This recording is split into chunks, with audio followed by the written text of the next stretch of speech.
नमस्कार, मैं हूं जितेंद्र खिलनानी और आप देख रहे हैं हिंदुस्तान मेल न्यूज।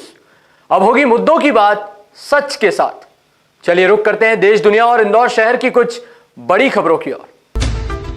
दरअसल चीन इन दिनों वैश्विक स्तर पर पिछड़ रहा है, लेकिन उसके राष्ट्रपति शी जिनपिंग के इरादे कुछ और ही हैं। भले ही देश की सरकार चौतरफा घिरी हो, लेकिन उसके जंगी इरादे थमने का नाम नहीं ले रहे। दरअसल यूएसए के रक्षा विभाग ने मंगलवार को एक रिपोर्ट जारी की है, जिसमें कहा गया है कि चीन के पास 2035 तक 1500 परमाणु हथियार होंगे। ऐसा तब होगा जब चीन अपनी मौजूदा परमाणु निर्माण गति को बरकरार रखता है। ऐसा देखा गया है कि चीन युद्धक विकास की गति को बढ़ा रहा है। पेंटागन की वार्षिक रिपोर्ट के अनुसार परमाणु हथियारों के मामले में चीन तेजी से आगे बढ़ रहा है, जो कि चिंताजनक है।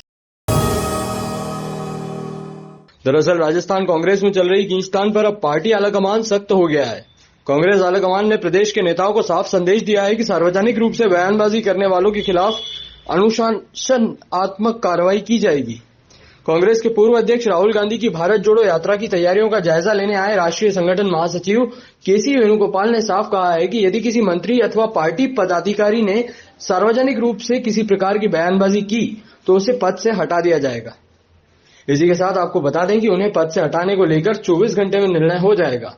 मुख्यमंत्री अशोक गहलोत और पूर्व उप मुख्यमंत्री सचिन पायलट खेमों के मुख्यमंत्रियों व पदाधिकारियों की बयानबाजी से नाराज वेणुगोपाल ने दोनों नेताओं को भी अपने समर्थकों को हद में रखने की सलाह दी।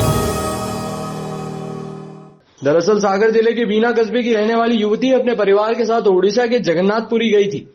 एक दिन सुबह जिस होटल में युवती रुकी हुई थी, वहां से उसके कपड़े नीचे गिर गए थे। वह अपने कपड़े लेने होटल के नीचे गई और फिर वापस नहीं लौटी।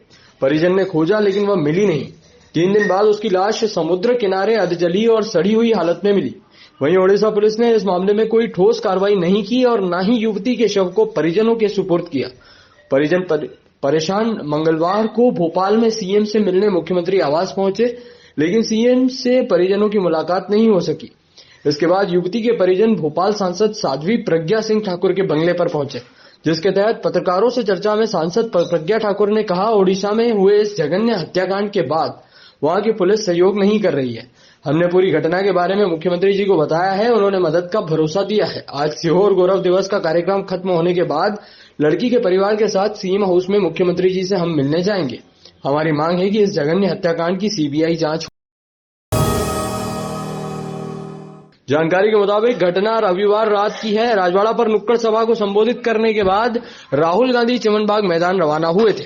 उनके साथ जेएनयू की छात्रा शेरिन भी थी। शेरिन मूलतः केरल की रहने वाली हैं और राहुल की भारत जोड़ो यात्रा में साथ साथ चल रही हैं।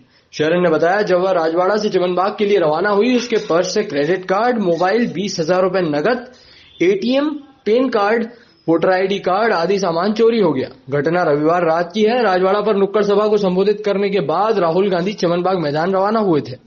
उनके साथ जेएनयू की छात्रा शेरिन थी। शेरिन मूलतः केरल की रहने वाली है।